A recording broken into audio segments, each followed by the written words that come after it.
केज तालुक्यातील मसाजोग गावचे सरपंच संतोष देशमुख यांच्या हत्ये प्रकरणात मात्र पुन्हा एक नवीन सीसीटीव्ही समोर आला आहे। हा सीसीटीव्ही केज मधील बसंत विहार या उडपी हॉटेल मधला आहे।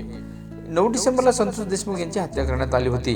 त्यानंतर या प्रकरणात पोलिसांची भूमिका संशयास्पद असल्याचा आरोप पीडित कुटुंबियांनी केला होता।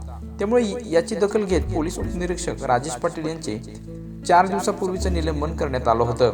आता या प्रकरणात एक मोठा ट्विट आला आहे, ते म्हणजे संतोष देशमुख यांच्या हत्येच्या 1 दिवस आधीचा एक व्हिडिओ समोर आला आहे।